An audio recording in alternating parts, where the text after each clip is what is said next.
Should I YOLO into that next trade? The Ouija board has failed, but we have WallStreetBets memes. America's a great place because at least you can declare bankruptcy. In other countries, a debtor's prison existed and you could be... When you finally cash in on your long-term portfolio, the king, Charles III, the turd, this guy has sort of lost all sympathy for me, when he did that thing with... Financial genius Ponzi. Getting rich, 1980 to the present. Make terrible financial decision to buy something with too much debt. Struggle for a short time from your poor financial decision. Federal Reserve manipulates cost of capital lower. Asset prices manipulated higher, allowing you to refinance, sell, or rent. I'm a financial genius. Make another terrible decision. On and on and on. It is true that a lot of people looking backward now may think that, their financial success is all due to the Fed. It does seem like we've gone through a really long period of declining rates from roughly 1980, 1982, when at one point rates were as high as something like 20% and then went down to zero, even negative rates for a while. And that has the effect of raising the value of assets, financial assets. Pretty much you could have bought indiscriminately anytime during the last 20 years in theory and held and done very well. And that's the point here. Bed Bath & Beyond got me like up 9.25% weekly. Yeah, I love that. Oh, and is he like naked in the back? Down 40% overall. It's hard to read. This is a great point. Performance is all about perspective. Are you looking at your performance for the week, your overall performance for the month, whatever? Use whatever yardstick you feel makes sense for you. But overall, this guy, yeah. The British pound hits an all-time low of $1.039. British pound getting pounded. And yes, that's true. The British pound, I think, was once worth $4 or $5, maybe more. I think it was once called a pound sterling, and the idea was that, it was worth a pound of sterling silver, and now it's worth, at some time recently, less than one single US dollar.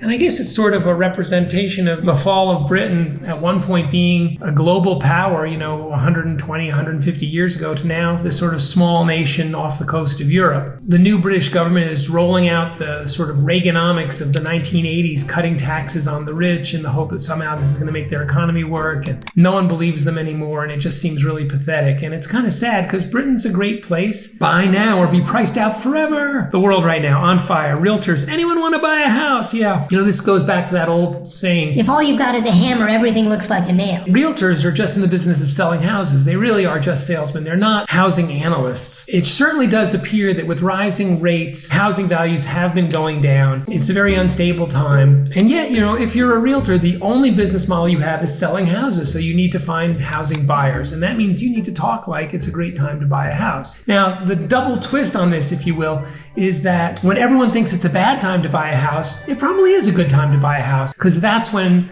prices are lower. Me listening to an earnings call for a company I own one share in, who cares? And yeah, for a lot of people, unless they have skin in the game, they just don't care. That's sort of a gambler's addiction, I think. I'm personally very interested in stories about companies that are either doing well or not for whatever reason. I'm curious about the upcoming Apple's earnings call. Apple seems to have had a little bit of a stumble with the iPhone 14. It seems like the base model's not selling as well as expected. There's rumors that there's been some sort of a production cut. There's also rumors that Pro versions are selling very well, but in the end, it doesn't really matter. It doesn't really change Apple's franchise on smartphones or the importance of smartphones in the world. If this cycle of phones is a little bit stronger or a little bit weaker, it's going to have a huge effect in the short term on Apple's stock, but it probably won't make really any bit of a difference over a 3, 5, 10-year period. Say hello to the guy on the other side of your losing trades. Yeah, it's some guy with a really beautiful woman. I think he's wearing what looks like really long socks. This is a great thing to keep in mind. Whenever you, with your brilliant ideas, makes a trade, there's somebody on the other side, just as smart, smarter,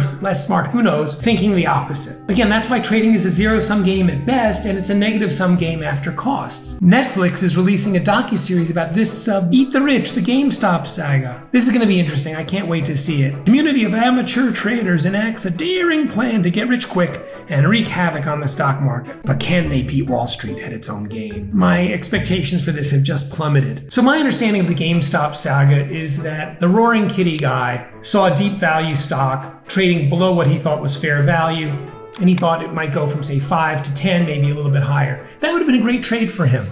And I think that's what it's really all about. And then it, of course, became something much more, and that's what this series is going to be about. I'm going to watch it. Let me know what you think of it. I asked a text-to-image AI program what it thought about financial markets this year, and it has a giant flaming bear. A bear market is defined as a decline of 20% or more from the recent high. We've got that this year.